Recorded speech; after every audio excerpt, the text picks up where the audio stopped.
Classic, Oh, classic. Oh, classic man. metronome moment.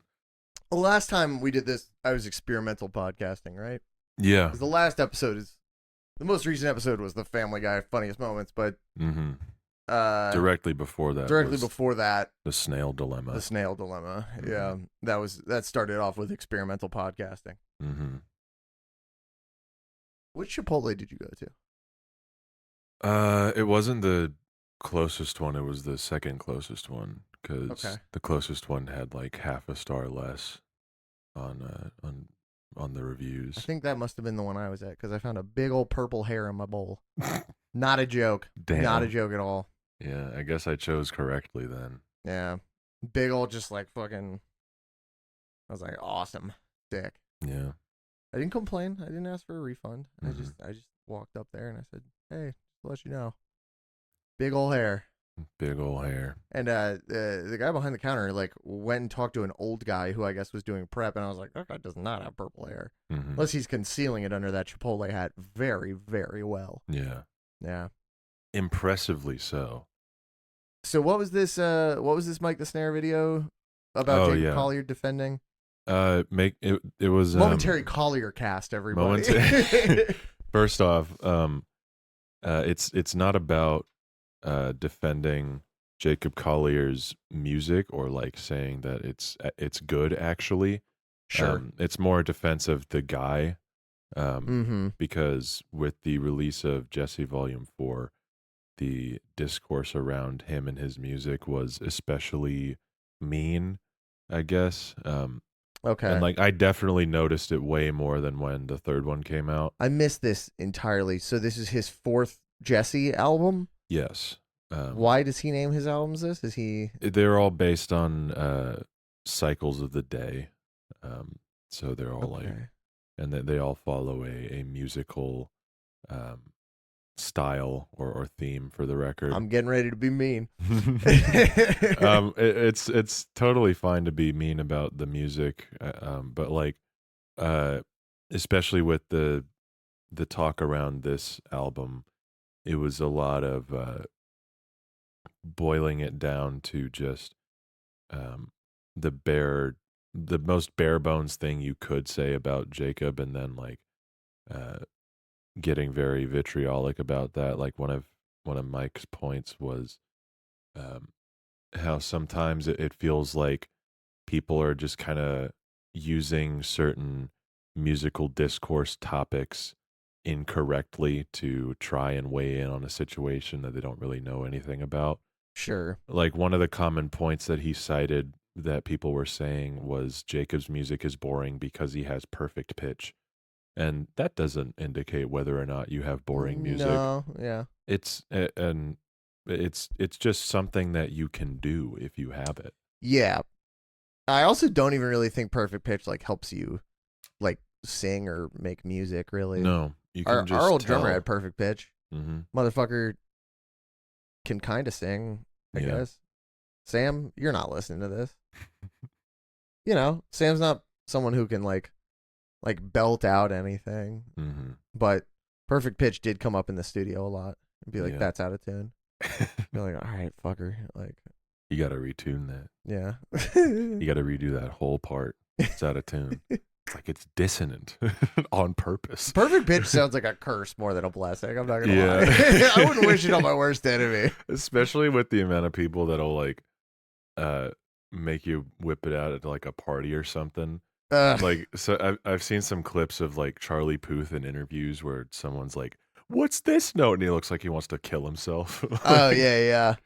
It's like when you ask Michael Bay about Transformers. Yeah, I guess. I don't Or, know. like- I don't know if Michael Bay. Yeah. I think he's he would. I think keeps making 'em. given the well, he can't anymore. He's his the Bayverse is over. Oh, Yeah, he's not making Transformers movies anymore. what's the new universe? Nobody cares. Oh, That's what it is. Transformers: Rise of the Beasts came out. Nobody saw it. They're making another one that's like a China saw it. China. China loves those movies. I don't even know if it made it to China. Oh, I don't even know if that one were got there through. two boys kissing in it? Because I then it think definitely didn't make it to China. well, I think around the time that it released, China was going back on their panda diplomacy thing. Mm, So like tensions were pretty high between China and America. mm. So they might have also been letting less films in. So you're saying that Transformers are sort of our zoo pandas. Yeah, Transformers. They said and, no pandas. We said no Optimus. Yeah, Yeah. Transformers and The Rock are our pandas that we give to Interesting. China. John Cena's in there too. Yeah, he's getting up there. Yeah. Definitely. Well, maybe less so now. Now that he's like um, he's kind of becoming more of a serious actor, I guess. A working actor. I don't know a about working serious. actor, I need to watch yeah. that Ricky Stenicki movie because I've heard it's really good. I've heard he's very funny in it. Yeah. Okay, so just it was more so like surface level Jacob Collier, like like attacking him for his like appearance or like using like baseline like just musical terms that you don't know anything about to criticize him. That's okay. And like just more like you guys have the wrong idea about this guy rather than you guys have the wrong idea about his music. Yeah, I mean I do I think that like there's this genre of musician that is for people who actually don't like music, who don't actually like music, or B, non-musicians who kind of look at musicians like they're zoo animals. Which you encounter more outside of music. I feel like you know, like dads specifically just being like, "Oh my god, seen what Eddie Van Halen can do with a guitar? Whoa!" Or like that guy can really shred. You know, it's guys that want to have the like best drummer of all time conversation with you, and you're like, you can only name 5, so it'll probably be a battle between those 5 that you can name. It'll right? probably be the guy from Def Leppard, with one arm, the guy from Rush, and 3 others that are in similar spaces. Yeah, 3 others. The guy from Yes, maybe the guy from Toto. Probably, maybe, yeah. Jeff Porcaro, I think. I don't know any. That's a names. dad name for sure that you can pull out. And then I guess wild card would probably be like, Lars Ulrich. Oh, that's not a wild card at all, but that's definitely in there. You maybe pulling out like, maybe pulling out like Dream Theater guy or something like that. Mike Portnoy, yeah. If they're into, if they listen to more than one metal band, then maybe the Dream Theater guy. Yeah. That is who Jacob Collier's for, in my opinion. It's not for me. I feel like I'm listening to a talent show when I listen to Jacob Collier's music. Yeah. And, you know, just for me personally, those are not the people I make music for. And I assume that's not the people that you make music for. I would need to get way better at the bass for that to be my target audience. Right, exactly. And like there are plenty of like virtuosos on their instrument who can like still write amazing songs. Like, you know, Victor Wooten, fucking Jaco Pastorius, like, you know, there are people who are incredible at their instrument that are also happen to be like fantastic songwriters. You can have it all. It's possible. I'm not one of those people, but you know, there's lots of people who are like that. Jacob Collier, on the other hand, as long as he's fine with that being his audience, I do not care what he does at all. You know, when it's the two of us behind microphones right now, or when the mics are shut off, like, of course I'm going to be like, yeah, that guy, in my opinion, can't write a good song to save his life. Again, matter of opinion. But like, as long as he's fine with being a zoo animal on stage and you know, sort of being a traveling America's Got Talent, you know, Mike, I guess I don't care. Mike kind of went into that in the video too, because like, because Jacob has cosigns from like fucking every talented musician who's Mm-hmm. like a musician's musician, basically. Because like, Sure. um, and like the collaborators that he's able to pull with each album, um, I would be willing to bet is more often related to the fact that he's just a chill guy rather than Sure. He they're seems looking like a for, fine guy. yeah. Um, Hang on, I gotta take this. Hello? Carson just put a stick of deodorant up to his ear that he pulled out of his pocket. Sort of a sight gag. Sort of a sight gag for an audio podcast. um, but I think Jacob's music. I think there's definitely an audience for it. That like there's definitely the zoo animal audience, and Mike also goes into that with like the amount of press that he gets for showing up on um like Variety or something and like teaching music Sure. concepts Yeah. to people, Yeah. and like Jacob definitely leans into that. It's not Sure. unintentional. Yeah. No. um Absolutely.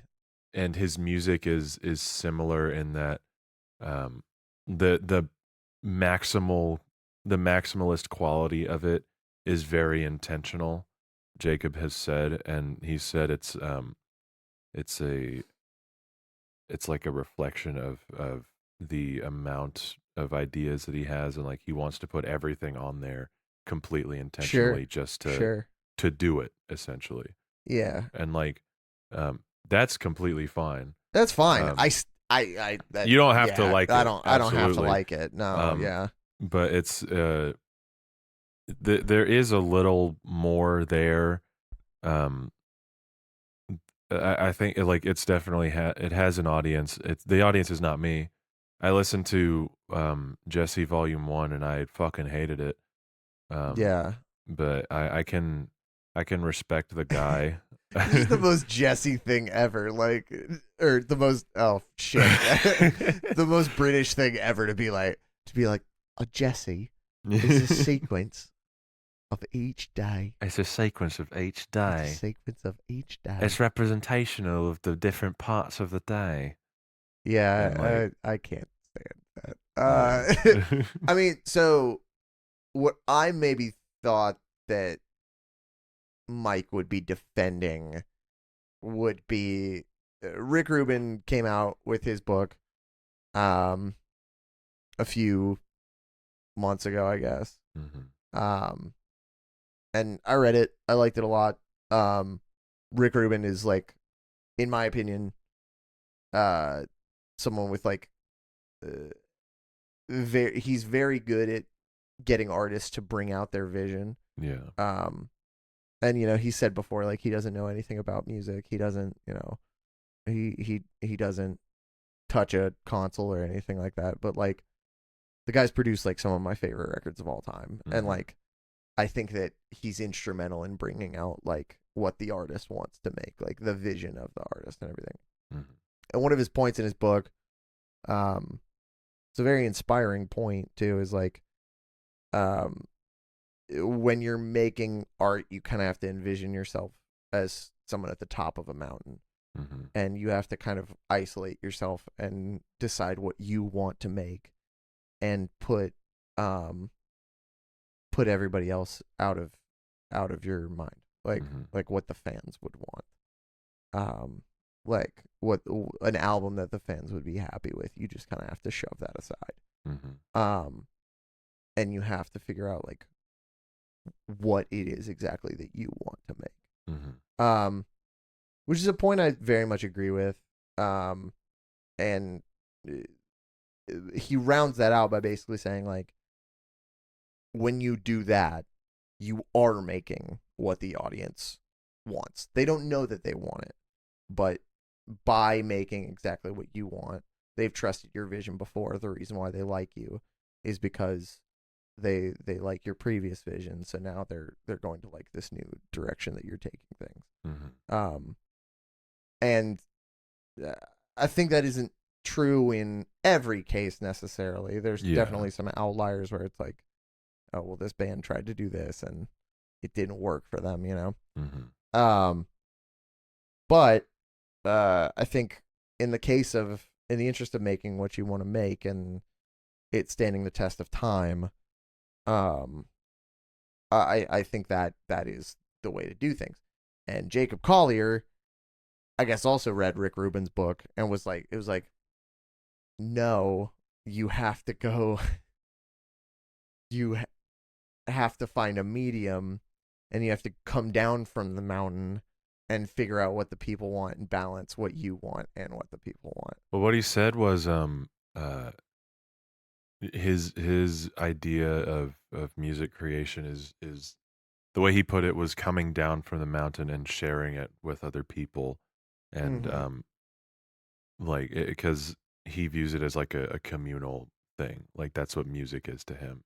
Sure. um and it's I get why people kind of got upset with that.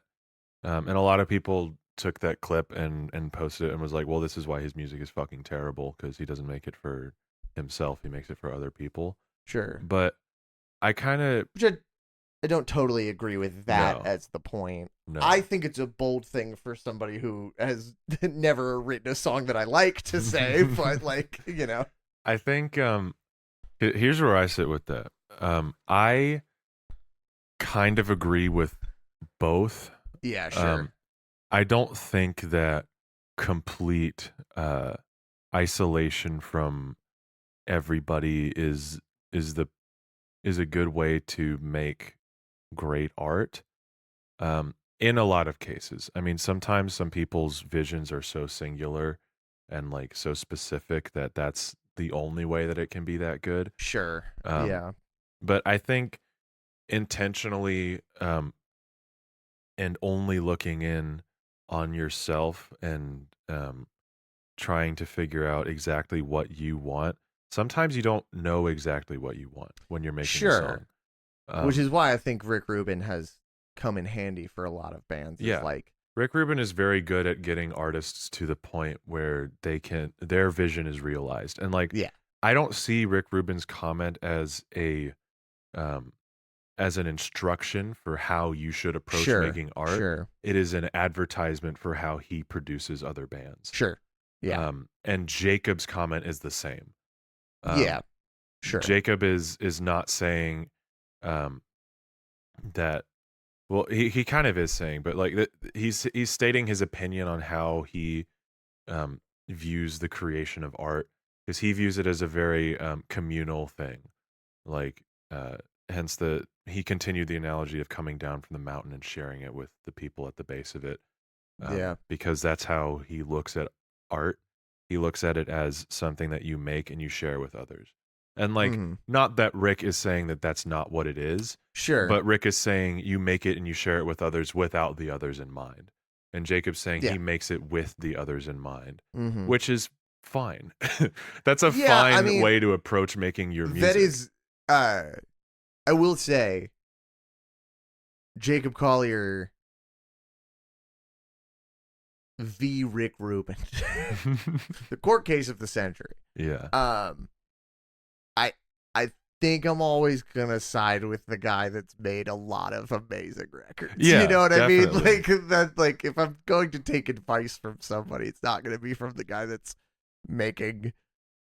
That's on his fourth concept album of the Cycle of the Days. Yeah. But I don't think it was I think people got a little too mad at that quote, is all I I'm mean, trying to say. I ultimately like. I think I wrote out a quote tweet that was like bold move for a guy that's never written a good song, Mhm. and then I deleted it because I was like I'm not that mad about it, but Yeah. like I was like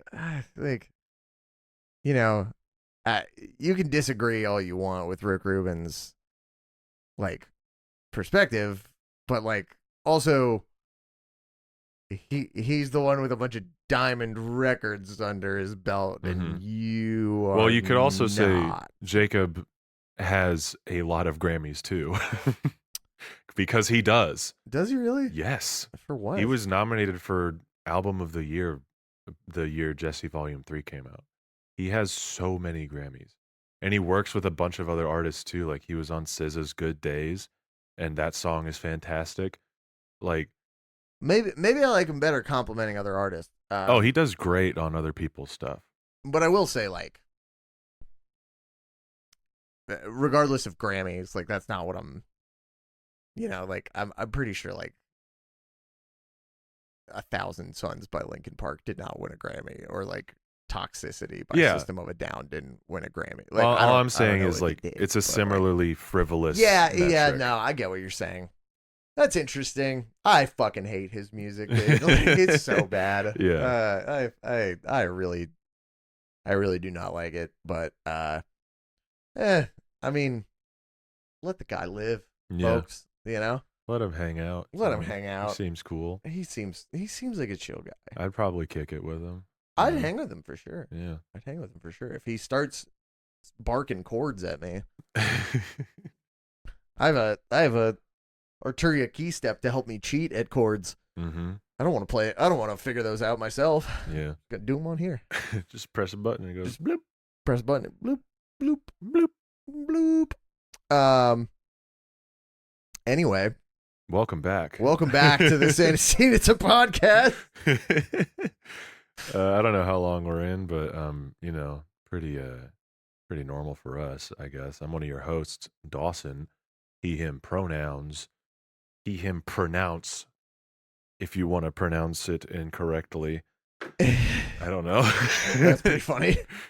If you want to pronounce it incorrectly. Yeah, fucking. How are you doing? I'm doing, I'm doing too. Yeah, I just got paid. Doing too. I'm Dune 2. I'm probably going to see Dune 2 again. For real? Yeah. For the 8th time? Yeah. I mean, I like it. It's a good movie. It's good. It's great, but my Speaking of which, the Dune episode on Patreon should play properly now. Folks. I hope so. I hope so too. we got a couple people saying that it wasn't working for whatever reason. I don't know what the problem was. Damn. But, I hope. Well, that's a hope it's bummer. fine now. I mean, like I think I fixed it. Did you just delete it and re-upload it? Yeah. Oh, I think that Should be hopefully fine. that worked. Yeah. But yeah, I might see Dune again just because. Yeah. If it keeps in with the trend of the last movie, they're probably not going to release it in the IMAX aspect ratio on home video, which is fucking stupid. And it's not. It's clearly not Denis' choice, because in an interview someone asked him about it and he was like, "That should be available. I don't know, like," and it's fucking not. So, yeah. But it's in my humble opinion, it's a landmark moment in cinema in general. Yeah, of course. And I want to see it as many times as I can in its intended format. Yeah. And also I notice new things every time. Like, it's just fucking built so different as a movie. It really is. It's so good. We went and saw it together. Mhm. Tuesday, right? Tuesday, yep. Tuesday. Tuesday. You, me, Very, and very Amber. fun. Very fun. It was a packed day for me because I did that, and then right after I went to practice, and then I went to work. That's So, fucking bananas. Yeah. That's been my week basically. Is Yeah. I get up earlier than I would like to do something, Sure. and then I have to do things for the whole rest of the day, and then I go to work. So I've just been so busy. That's been my Yeah. life. How are you doing? You just got kinda back from like tour. classic. Yeah, and we might talk about tour a little bit more. I mean, or it might just naturally come up. I don't know, but Mhm. yeah, just kind of that after tour, like figuring out my life and what it looks like until we go back out, which Mhm. it's very nice to. It's very nice to not have to think about playing shows for 2 months. Mhm. And some change. There's a bunch of shows I want to go to. Mhm. Weirdly enough, like I thought that I would be like fucking concerted out completely. Mhm. After playing 57 shows Jesus this year Christ. already, which is a lot. For reference, today is April 12th. Yeah, and the Callis Cowboys have played 57 shows this year alone. Mm-hmm. I was on tour from January 15th to April 6th, which is insane. Wacky and wild times. So, I mean, I feel good about how both tours went for different reasons. Mm-hmm.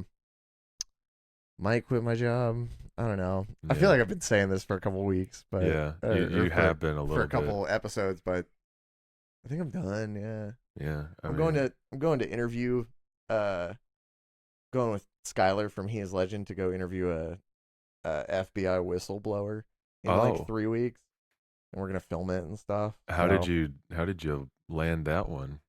you know, I'm not allowed to like say his name. I'm not like Oh, yeah, I don't even know if I'm obviously. supposed to talk about it, but I mean we're going to do it. So yeah, To any federal entity listening, Carson is lying right now. I'm really hoping the way it works out is that Skylar and I just start making shit together. So, Yeah. And you know, seeing if I can monetize that. Mm-hmm. Gonna record a friend's record next weekend Mm. with her. And you know, knock that out. So I've got a bunch of irons in the fire, and I don't see a point in working at a restaurant anymore. mean- It's just not making sense to me, man. At this point, I it's got a record to write, like, you know, Yeah. it's just fucking. I'm barely fucking doing anything. so quit your job. yeah. Maybe It's always a We'll scary see. step to take. To it is a quit scary your step to job. take. There's one Right. shift I got to cover for somebody too, so Mm. because she's going on vacation. After you cover that, I respect her. I respect her too much to dip out on her like that. Mm-hmm. So I think I'm gonna hang around until that, and then be like, I'm out. See you guys. So, Yeah. we'll see though. Anyway, we got a song to talk about today, don't we? We do. I actually have a lot to say about this one, surprisingly. We'll see how much I have to say, but the song that we're talking about today is "Miss Missing You," Miss Missing You. and here's a snippet of it. And it's just like that, over. it's over. Just like that.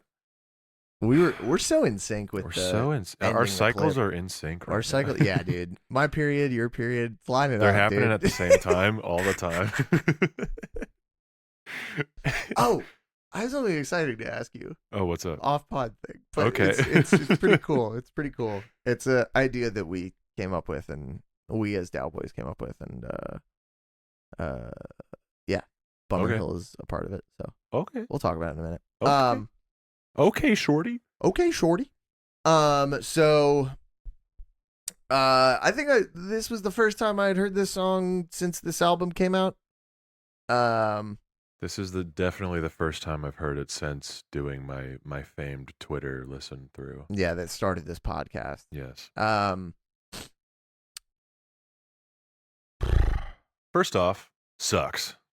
I don't love it. No. But it sucks in a very interesting way. It sucks. Okay, all right. I'm glad you can say that. This one's weird because, like, I think that either when they came back from hiatus, or maybe it was more recent than that, where Pete was kind of talking about like all pop music being like 4 on the floor and having no guitars Mm-hmm. and stuff. I know that we've talked about some of this record feeling like pandering because of that. Mm-hmm. This is pandering in like a different way. This feels like almost trying to compete with like indie music of the time a little bit. Yeah. Like I feel like without fun, this song would not be a thing. I feel like without I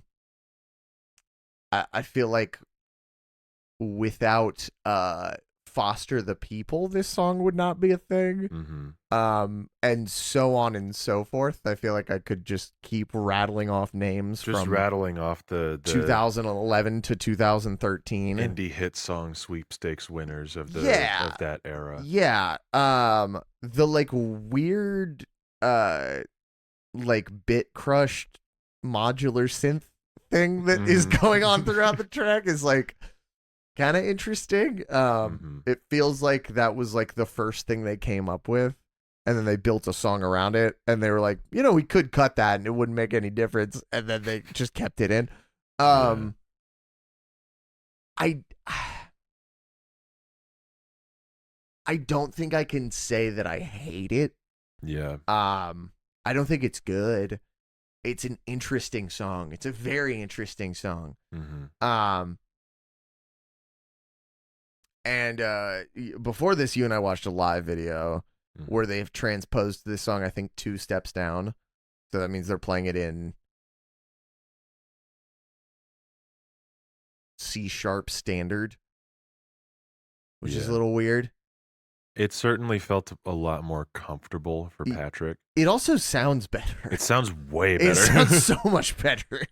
It does. It's not good still, but it sounds. It's still not my favorite song in the world, but there must be some reason why this had to be.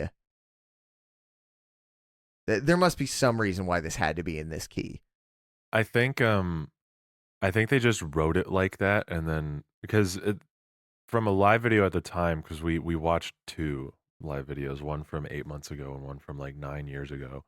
Yeah. And when they were playing it closer to the album's release, they still played it in the same key that the song is recorded in. So I think Patrick was just like, I'm not fucking doing that. I'm not anymore. fucking singing that. I'm not fucking singing that high right now because I don't really want to. So then I think they just transposed it down for that reason. And I wish that the song was released in that key, but I get why they didn't. I get it. Like it's like to be in the studio and to just be like, oh, we're able to do anything, and like it sound impressive, and then no one's gonna notice except fucking nerds like us two, when they play it. Which actually, this is not even the first time that this has been pointed out to me. I think Tom pointed this. His name's Tom. His name is Tom. His name is Tom. He pointed this out to me one time when we were just talking about this record, because I think that we may have like started to listen to this, and I was like, oh, I forgot like Young Volcanoes and Miss Missing You are on this, and he was like, oh, fucking change it. You know, I have a weird obsession with this record, and like I genuinely forget how many songs are on this and like which songs they are. Like I forgot about Death Valley. I had memory hold that song. I had forgotten about Young Volcanoes. I genuinely thought that one. I thought this song was on American Beauty first, and then it wasn't there, and then I thought it was on Mania. So I will say, without the transposition of 2 Steps Down, this song is almost identical to The Kids Aren't Alright. I don't know, because Kids Aren't Alright feels a lot more plotting than this one. Not plotting as in scheming, but plotting as in PLODD. Yeah. Yes. Yeah. As I in feel like you. slow and unpleasant. It's. I think The Kids Aren't Alright is definitely a worse song, but they're like basically interchangeable in my head. Yeah. They fill similar niches. They fill similar niches, and it feels like this song didn't work. So they were like, let's try it again. Let's try it again. If at first you don't succeed, make The Kids Aren't Alright, you know? And then never do it again, hopefully. Yeah, hopefully not. I mean, like, they're basically the same song. I do think The Kids Aren't Alright is worse. I don't totally hate the lyrics to this one. They didn't, like, some of the lyrics on this record, I'm like, ugh. But, this one was not awful. In the same way that I think like the lyrics for Rat-a-Tat are like pretty good. I think these are just fine. I have a very do you want to hop into lyrics now, or do you want to keep? I kind of do want to hop into lyrics. Let's hop into lyrics now. I have something that like kind of clicked with me while I was listening to this. Oh yeah, what you got on the way up here? So my first impressions were, this is not the worst thing ever. Like I was I was dreading going into this song. I was as well. I think that when we spun for this, I was like, are you fucking kidding me? This is the first episode I have to do when I get back from the very long tour I'm about to go on. Yeah. This is the first episode I have to do after being a snail for 10,000 years. Yeah. Little callback, everybody. That's what we call a callback in the comedy Yeah, you business. may remember about 3 weeks ago. But I would listen to this, and then like every time I listened to it, it got a little worse in a different way. Like the second time, I was like, oh, I really don't like how this chorus kind of goes. And then the third time, I was like, ooh, the ending of this song is like so noisy, and then getting to that acoustic part at the very end makes me roll my eyes into the back of my skull. Now that I do agree with. And then the final time I listened to it, I had a realization, and it was at the line, sometimes before it gets better, the darkness gets bigger. The person that you take a bullet for is behind the trigger. I was like, oh, this is a song for people whose favorite movie is the 2016 Suicide Squad, and them and their partner cosplay as Jared Leto Joker and Harley Quinn for Halloween. Because I don't hate the lyrics, but they are so vapid. It's like it does go in line with the this feeling like an indie sweepstakes winner thing. Because like when they're really good, like sometimes you get fun and Foster the People where it's like interesting, and then other times you get fucking Hot Shell Ray. And it's like just unbearable, and half of that is because it's like they wrote a song and they had to write lyrics to it so they could sing it. Yeah. And these lyrics feel very similar to that. It feels like something that the most frightening girl in your middle school class would post on her like Instagram story one day or something. And like in reference to a breakup that she won't shut the fuck up about. I mean, so I think one of the things that we applaud pre-hiatus Pete Wentz for lyrically is leaning into what he's good at. And at this time, I don't think there was a bigger platform that this band had a fan base on than Tumblr. Had to be. Definitely. They were one of the big three bands on that entire website. I would say 21 Pilots became one of those big three. Yeah, they were added. It was probably the year this record came out. It was Fall Out Boy, Panic at the Disco, My Chemical Romance, and then later 21 Pilots was also added. Yes. So, I think that this song is a good example of leaning in. I think My Songs Know What You Did in the Dark is like one of the most like just like perfectly crafted to post on Tumblr. Like in a Ouija board font, you know what I'm saying? Yeah. Like, you know. And there's like a goth bitch with a cigarette. It's like it looks like wearing some lacy shit. I don't know. It looks like man. an old Vampire Weekend album cover. Oh, big time. Yeah, the flash. This. You can tell it was taken with flash. Yeah. Yeah, I know what's going on. Listen, I've dated women before. I know what's happening. I was dating back when that was happening. Yeah, exactly. Yeah, I mean, so like, I don't hate the other lyrics in the chorus. The "Baby, you were my picket fence," "Chlorine kiss summer skin." That's fine. Yeah. And the main line of the song, "I miss missing you now and then." That's okay. Like it's yeah, no, it's a little corny, but you know, it's like too clever by half. Yeah. You know, like it's like all right. Like, yeah, I'm not gonna dock points for it, but I'm not gonna give you any more for it. It's so Fall Out Boy Mm-hmm. that I'm like rolling my eyes, you know. Yeah. And that's why I think that like on So Much for Stardust, they strike a really nice balance of like being Fall Out Boy and also being something else, like being themselves, I suppose. Of like not being sort of this like self-parody. Whereas like this song is not the most egregious example of self-parody on this record. What would you say is the most egregious example? Probably Young Volcanoes. If I had to pick one, Probably fair. probably Young Volcanoes. The "We'll teach you how to make boys next door out of assholes" line is, I think, the worst line on the record. It's pretty bad. And Save Rock and Roll, the song, is like borderline self-parody, but there's like some winking going on. Mm-hmm. And that song's so cheesy and ridiculous that I love it. Mm-hmm. I know you don't. I don't. Yeah. Not at all. That's fine.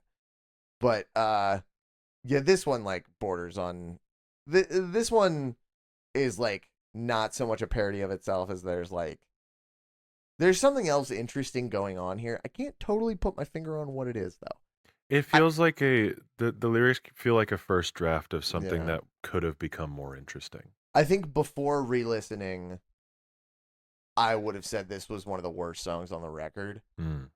And after listening, it's nowhere near. I don't think. Yeah. I think Young Volcanoes is still my least favorite song on this whole thing. This is definitely nowhere near the worst song on the record. I might Well, like the Phoenix less than this.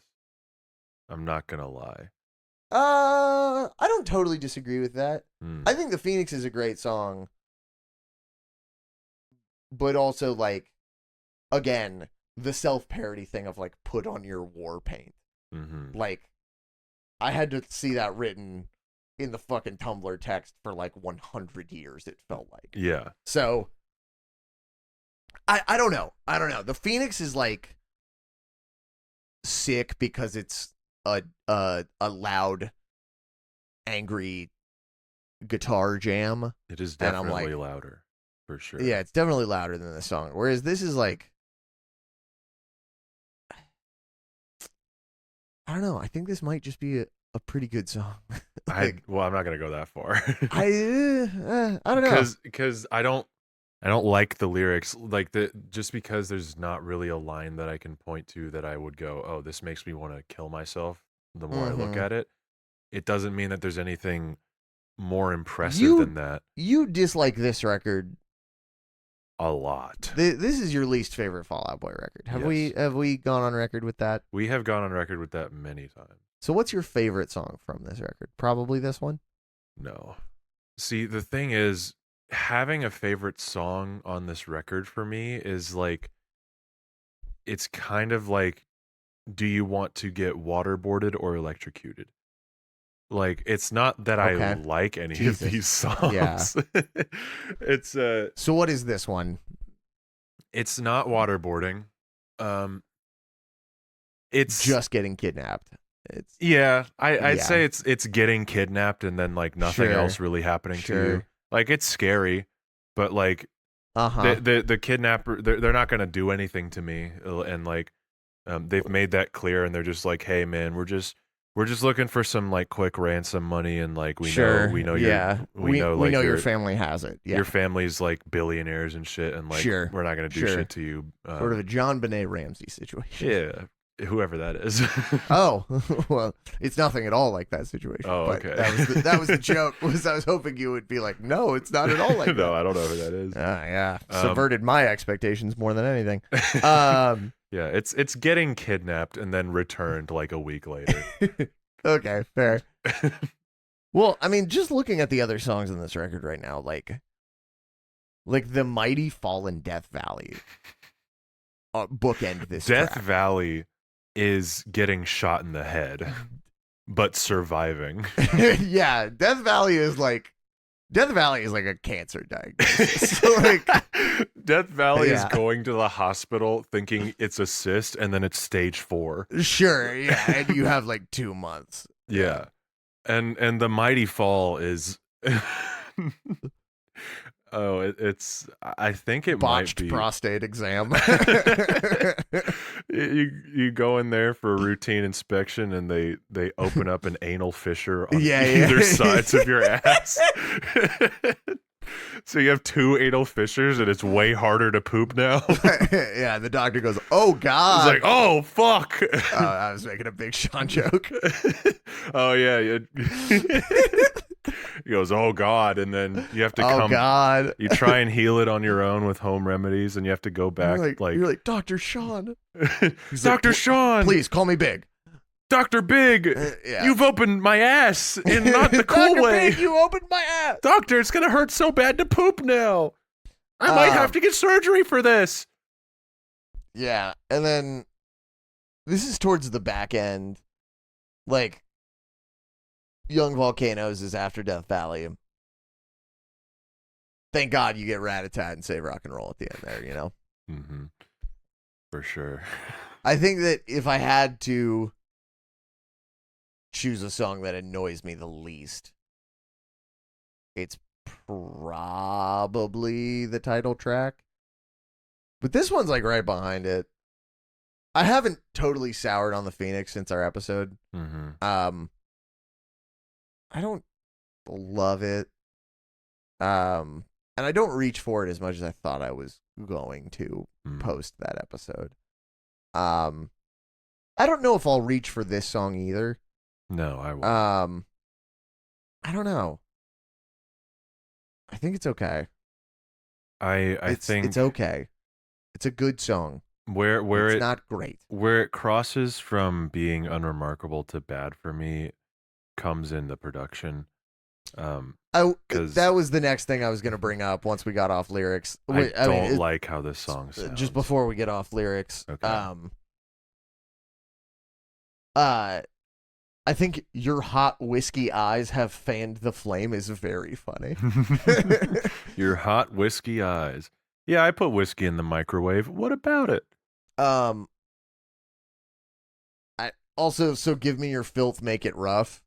Yeah, that sucks. Come on now. That's terrible. Come on now. Give me your filth. Still somehow not the most egregious example of self-parody on this record. I want to teach you a lesson in the worst kind of way.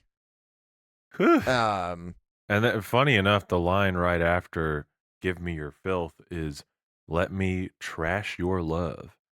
So further, just like, because when I first heard "So give me your filth," my first thought was not, "Oh, they are having sex with each other." It was, this woman is handing Patrick a handful of goblin poop. Sure. And then he's like, gobble, do gobble. you think that's the noise that goblins make? Yeah. Okay. Listen, I don't have a college degree for nothing. I don't have a college degree at all. I don't have a college degree. Hey, listen, of the two of us, I do have a college degree in film and media. And so, who's played more shows this year? Definitely you, but who's seen more goblins? Me. You don't know. I have seen so many goblins. You know nothing of the caves I've been in. Listen. All I will say is, you cannot imagine the hoops I've had to jump through to get here today. Do you ever worry that you're gonna wake up on just a normal day and discover a hidden world? Yeah. And have to refuse the call to action? That has happened to me. That's how I know so many goblins, is because one day I woke up and across my bed in my closet there was a hole in my wall that didn't lead to where it was supposed to. Normally, if there's a hole in my closet wall, it goes to my roommate's bathroom. But this hole in the wall did not do that. And I entered this hole, and I was accosted immediately by a goblin that went, "Yeah, I'm Goblin Graham." And that was his name, Goblin Graham. And all right, well, let's talk about the production on this song. Yeah. Oh, you don't want to hear about my no, I want to get off this riff as soon as possible. My funny adventures in Goblin World. Not really. Yeah, I mean, I think that our biggest criticism of this record, other than the self-parody stuff, has always been the production choices. Mm-hmm. And specifically this song, I don't know what's going on, but something's wrong. Something is terribly wrong. Like, I tried to kind of decipher what it was because it threw me off so bad listening to it the first time. And by the end of when I was listening to it, I still couldn't figure it out because the final moments of this track before the acoustic part feel too much. It feels like too much is going on and it feels like overwhelming. But the amount of elements there, like, there's not that many. Sure, You could break it. Still feels only like, 6 or 7 layers, but but it feels like so much, and I can't really put my finger on why or what makes it like that. But on the surface, I think this sounds better than, say, the Phoenix. Like, this is not as immediately grating to me as that song is, and it's not like as offensive. I think the only difference is that just like less is going on. Less is definitely going on, but like it also feels less compressed, kind of, sure, just a little bit, and like it's leans into trendy production choices isn't as aggressive or offensive as fucking Death Valley was. So like on the surface, this should be fine, but there's something just terribly wrong here, and I can't put my finger on what. Like, I would love to see a production breakdown for this song just to see what the fuck is happening. Yeah, because I can't tell what it is. Yeah, I think that's the main problem with this record is they're trying to do everything. And as I've said before, they miss the mark on the balance between electronics and real instruments really, really hard on this record. There's only one song where I really think it works, and it's My Songs. As annoying as that song is, it's not a... It's the best produced on this record. It sounds the best, and it's not a conceptual nightmare. Yeah. You can tell what's going on. Yeah. As much as, you might not like that song. I think that song's fine. I don't think it's amazing. I think it's a football song. I think I'm mad that that's the first and so far only Fall Out Boy song in Fortnite Festival. Have you played it? I have. Did you ace that shit? Of course. Okay. I'm goated. Well, then maybe we stop complaining, yeah? It wasn't my choice. Someone else put that song on. Dead on Arrival was on Rock Band. Come on, y'all. Yeah. Get with the program. Get with the fucking program, big dog. I'm talking to Fortnite. Yeah. Epic Games. Come on. Epic Games. Yeah. So, like, the balance that they try and strike on the rest of these songs almost never works. And then they somehow figure out that balance on American Beauty, American Psycho. It's probably the producer change. Because this is the Butch Walker one. Butch Walker coming off of doing like 6 tracks from Taylor Swift's Red, probably feeling invincible. As doing you this would. record, which I don't blame you. Like, you probably feel insane after doing a record that successful. Especially I Knew You Were Trouble, since I think that's like one of her best songs. So, I think at that point it was also that might have been her biggest hit at the time. No, We Are Never Ever Getting Back Together was out by then, so it was 22. That was after, wasn't it? Is that all from the same album? Yeah. That's that record's up. Amazing. It is a good record. It's my favorite of hers that I've heard. I don't like most of the big hits from that record. Oh, I think I Knew You Were Trouble is amazing. I think that song is kind of annoying. Same with 22. Although I don't hate those songs as much as a lot of people do. I really like all 3 of those songs that we mentioned. What was the third one that we talked about? We Are Never Ever Getting Back Together. I think that one's fine. I think all 3 of those songs are fantastic. Where it's at with that album is State of Grace. Oh, great that song. Shit is that's an incredible song. I could talk about that record for a while. And that's the only record of hers where I'm like, that record's amazing. Yeah. It is probably her best. I think some of the country stuff's all right too. Yeah. Like Fearless and I think Treacherous Love is Story. really good. Treacherous is really good. Mm-hmm. Yeah. What's I remember this sitting there by the water. I know Put what your song arm that around is, me but for the first time. That can't- song's amazing. yeah, That song is so good. yeah.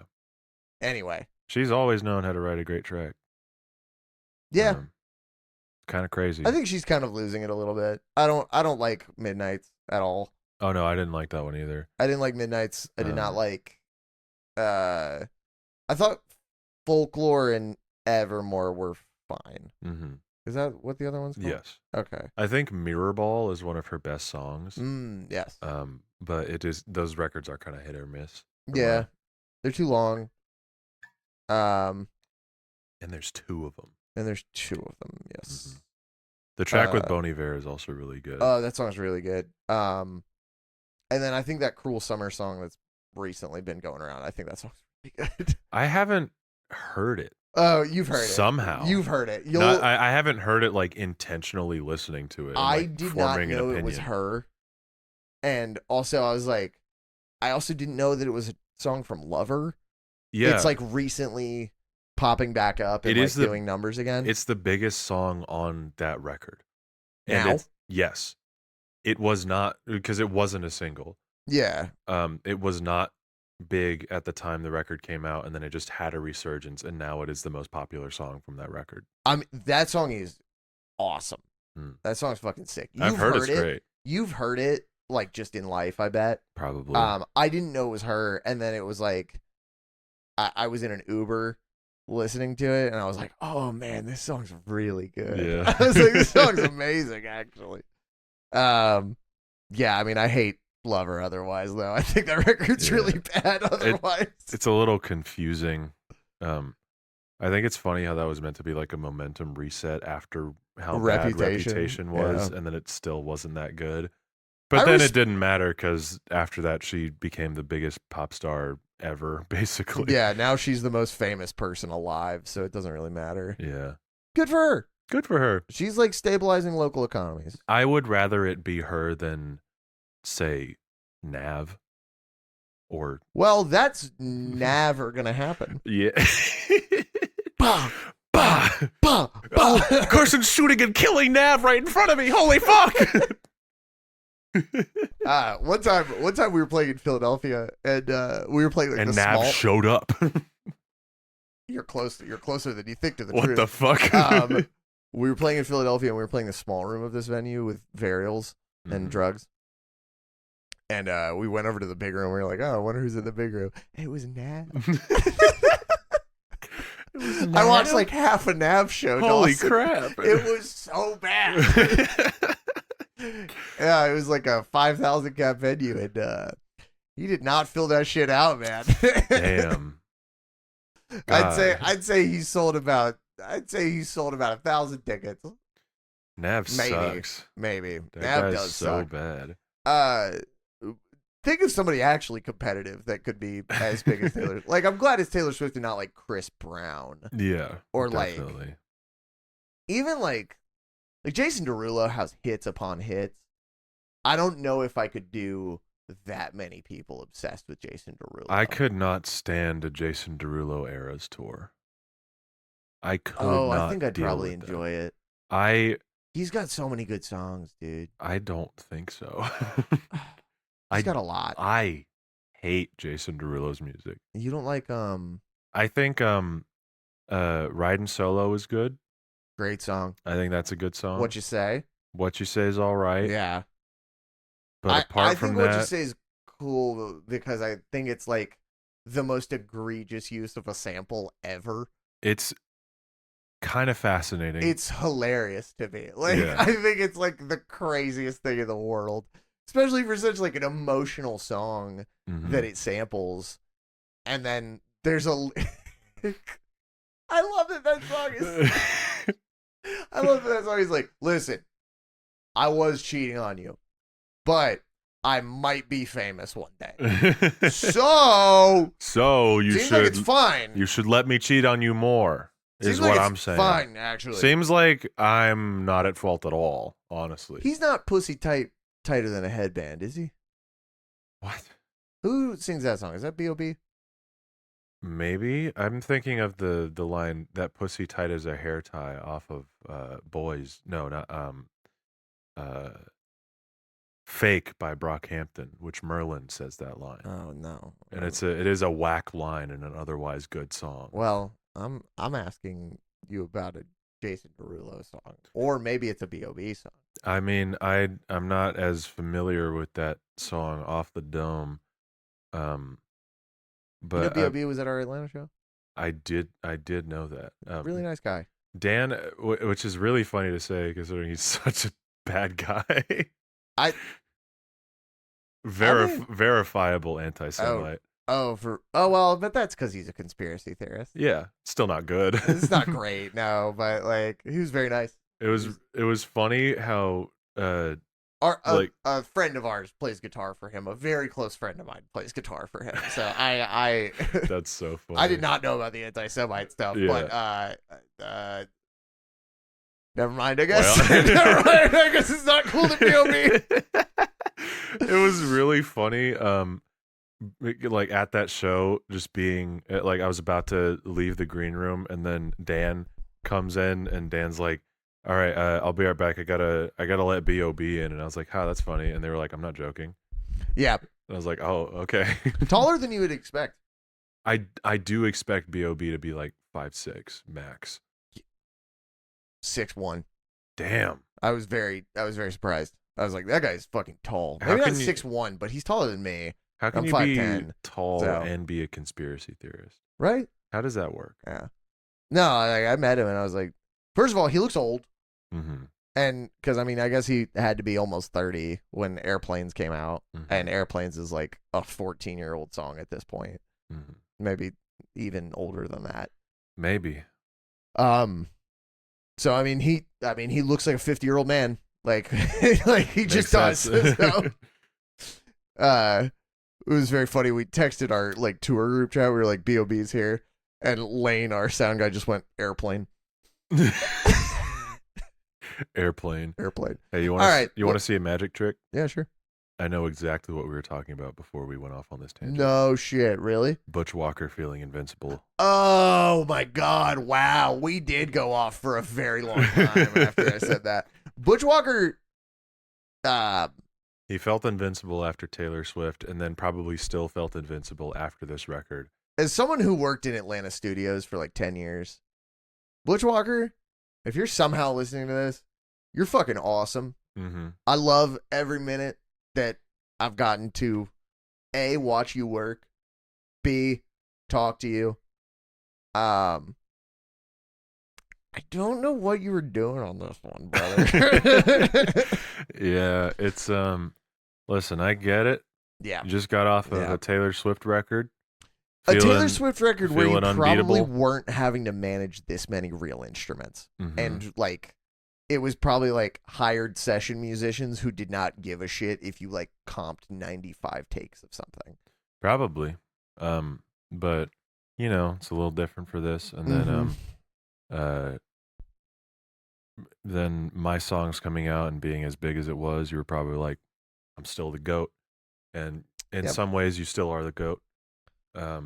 You're Definitely. goated for Taylor Swift's Red, that's for sure. That is definitely for sure. You Yeah. popped off with that one.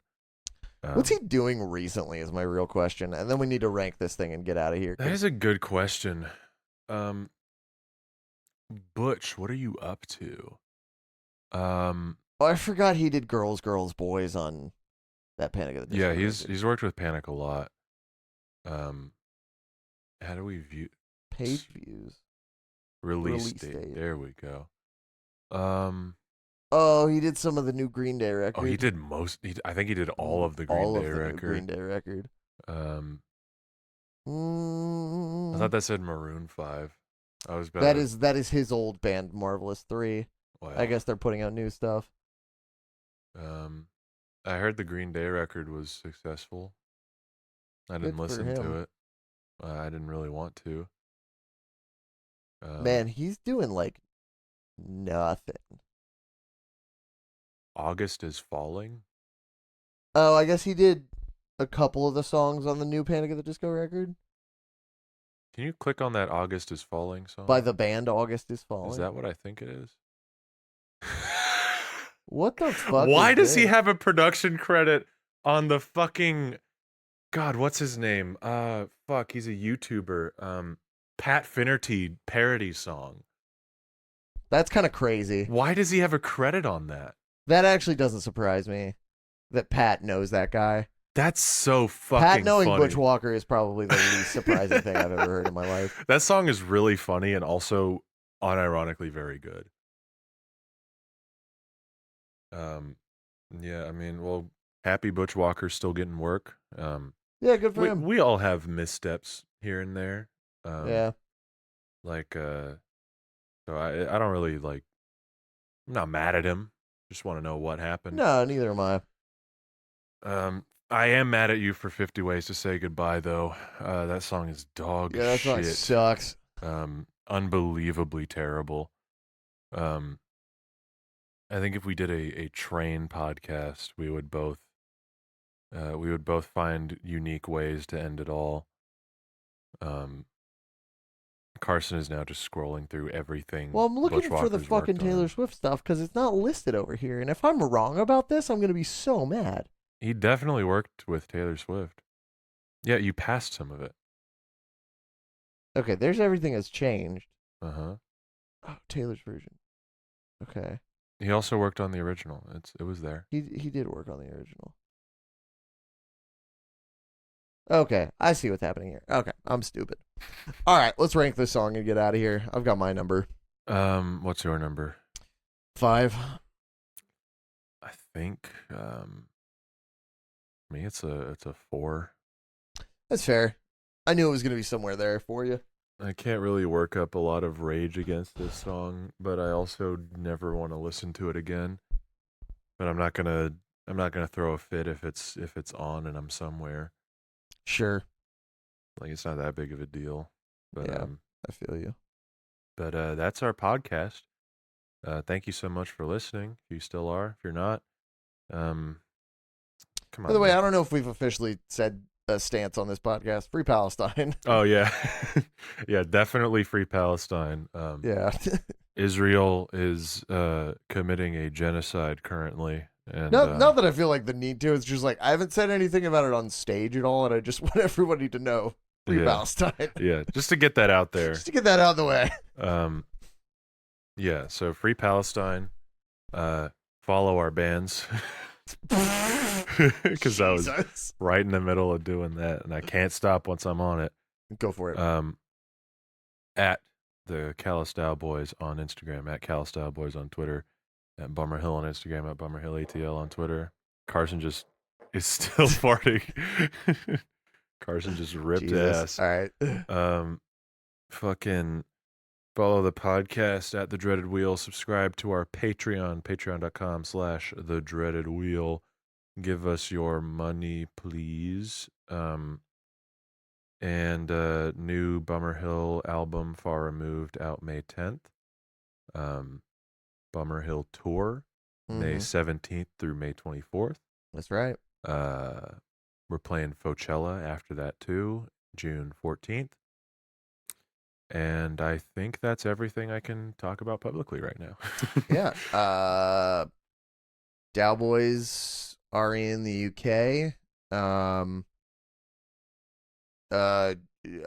June 9th to June 15th, I think. Something like that.